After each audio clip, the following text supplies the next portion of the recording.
వైజయంతి గారు, అంటే ఇక్కడ ఎవరైతే ఈ అశోక్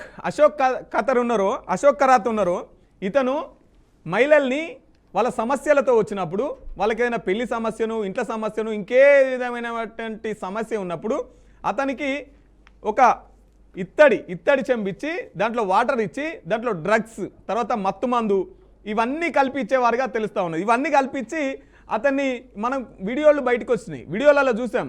ఆ చెంబులో ఉన్నటువంటి వాటర్ని ఫస్ట్ తాపించి అట్లా ఎంత ఎక్కువ తాగితే అంత ఫలితం వస్తుందని చెప్పేసి నమ్మించి ఆ తర్వాత ఆ చెంబును నెత్తి మీద పెట్టుకోవాలి అని చెప్పేసి ఇట్లా ఇన్ని మాయమాటలు చెప్పిన తర్వాత ఆఖరికి నేను కృష్ణ సంభూతిని నన్ను కృష్ణుడు పంపించిండు, నాతో సంభోగిస్తే కృష్ణుడితో సంభోగించినట్టే ఇట్లా మీకు మంచి జరుగుతుందని చెప్పేసి ఇట్లా మాయమాటలు చెప్పి ఇవన్నీ కార్యక్రమాలు చేశారు. ఒక 35 ఏళ్ల బాలిక, 35 ఏళ్ల మహిళ కేసు పెడితే తప్ప ఈ ఉదంతం అంతా బయటపడలేదు అని చెప్పేసి మనకు తెలుస్తూ ఉన్నది. దీనికి సంబంధించి మహిళా చైర్పర్సన్ కూడా రాజీనామా చేశారు, ఎవరైతే సీఎం ఫడ్నవీస్ ఆదేశాల మేరకు. రైట్, మనతో పాటు ఈ విషయాన్ని చర్చించడానికి ఆర్జే శేఖర్ భాష గురించి జాయిన్ అయ్యారు. సార్ చెప్పండి, ఎలా చూస్తారు ఈ అంశాన్ని? అశోక్ కరాత్ 58 మహిళల వీడియోల్ని తీసి వాళ్ళని బ్లాక్మెయిల్ చేసి మళ్ళీ పదే అత్యాచారం చేస్తున్నట్టుగా తెలుస్తూ ఉన్నది. అంటే ఇక్కడ సార్ అన్నట్టు నిజంగానే మహిళలది కూడా ఇలా తప్పు ఉందంటారా? ఎట్లా, ఏం చెప్తారు? తప్పు ఒప్పులు కాదు సార్, అసలు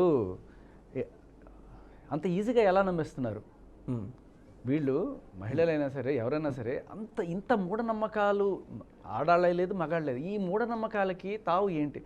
సరే, ఒకవేళ అదిదో పురాణాల్లో చెప్తుంటారు, ఆవిడికి పిల్లలు పుట్టట్లేదుట, పిల్లలు పుట్టకపోతే ఒక ఋషి దగ్గర పోయేదిట, ఆయన ఒక పాయసం ఇచ్చాట, ఆ పాయసం తీసుకోగానే ఆవిడికి పిల్లలు పుట్టేశారట.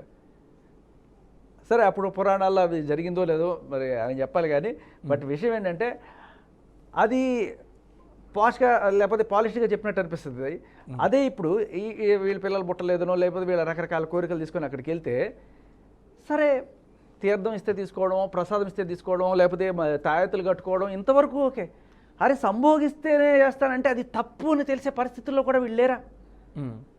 ఇప్పుడు అంటే నమ్మకం కల్పిస్తున్నారు, నమ్మిస్తున్నారు కదా, అది తప్పని చిన్నపిల్లలకు కూడా తెలుస్తుంది కదా సార్. అంటే కనీసం ఊహ తెలిసిన ఒక 18 ఏళ్ల పిల్లవాళ్ళు ఎవరైనా సరే, మీకైనా సరే మీకు ఇదిగో ఫలానా ఆవిడతో మీరు సంభోగిస్తే మీకు కోట్లు వచ్చేస్తాయి అని చెప్పి అన్నారనుకోండి, మీరు వస్తుందని అట్లాంటివి ఏమైనా చేస్తారా? అది బేసిక్ కామన్ సెన్స్ కదా. కొంతవరకు ఇప్పుడు ఇదిగో ఈ తీర్థం తాగండి మీకు ఏదో వస్తుంది, ఈ పండు తినండి ఏదో వస్తుంది, అంతవరకు నమ్ముతాం. ఇది చేస్తున్నారంటే అవతల మనిషి తప్పుడు బుద్ధితో మనల్ని చేస్తున్నారు అనే బేసిక్ ఇంగితం అనేది ప్రతి ఒక్కరికి ఉంటుంది. అది కూడా వెళ్ళిపోయి వీళ్ళు ప్రవర్తిస్తున్నారు. అంటే ఇప్పుడు ఆయన చెప్తే ఏది పడితే అది చేసేస్తారు అనుకుందాం, ఆయన అంత నమ్మకం. పోయి పెంట తినమంటే తింటారా?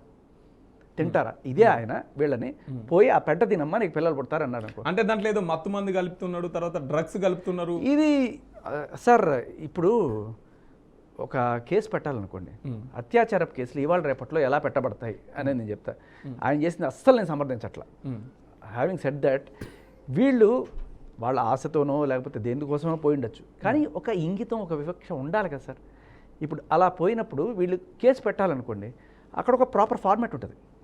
పోలీస్ స్టేషన్లో ఇది ఒక అత్యాచారం కేసు బుక్ చేయాలంటే వాళ్ళు వాలంటరీగా వెళ్ళినా కూడా, అంటే ఆ వీడియోస్లో అన్నింటిలో కూడాను ఆయన ఎక్కడ బలవంతం చేసినట్టు లేదు అన్నప్పుడు అది అత్యాచారం కిందకి రావాలి అంటే ఆయన వీళ్ళని ఏదో రకంగా ప్రలోభ పెట్టాడు, అంటే మత్తు మంది ఇచ్చాడు, లేకపోతే ఇవి మీరు గమనించిన ఇటువంటి 100 ఎఫ్ఐఆర్లు తీసుకోండి, దాని అన్నింటిలో నువ్వు కూడా మత్తు మందు కలిపి వాళ్ళకి ఇచ్చి అత్యాచారం చేశారు. రీసెంట్గా ఆ బాచుపల్లి ఇంజనీరింగ్ కాలేజీలో కూడా, విఎన్ఆర్ కాలేజీలో మీకు ఏమని చెప్పారు, ఆ అమ్మాయికి మత్తు మందులో చాక్లెట్లు కలిపి 1.5 సంవత్సరం నుంచి చేయాలి సార్.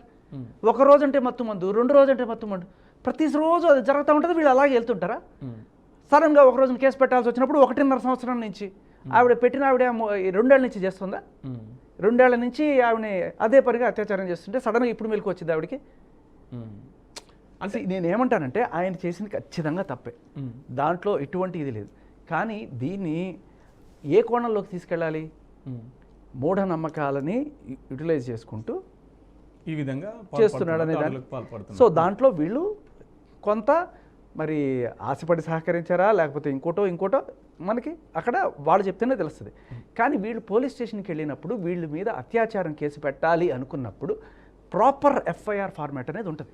మీరు గమనించండి, రీసెంట్గా అంటే ఒక నిర్భయనో ఒక దిశనో అటువంటి దారుణమైన అత్యాచారాలు కాకుండా మామూలుగా ఈ మధ్యకాలంలో బాయ్ ఫ్రెండ్ గర్ల్ ఫ్రెండ్ వాళ్ళకి ఏదో కొట్టుకుంటారు, లివ్ ఇన్ రిలేషన్లో ఉంటారు, వాళ్ళు కొట్టుకుంటారు, వాళ్ళు వెళ్ళి కేసులు పెట్టాలనుకున్నప్పుడు 90% వాళ్ళ 99% మీరు అన్ని కంప్లైంట్లో కూడా కూల్ డ్రింక్లో మత్తుమందు కలిపి అత్యాచారం చేస్తూ ఆ అత్యాచారం చేసిన వీడియోని తీసుకొని పదే పదే చూపిస్తూ బ్లాక్మెయిల్ చేస్తూ, ఇది రొటీన్ ఫార్మాట్ సార్.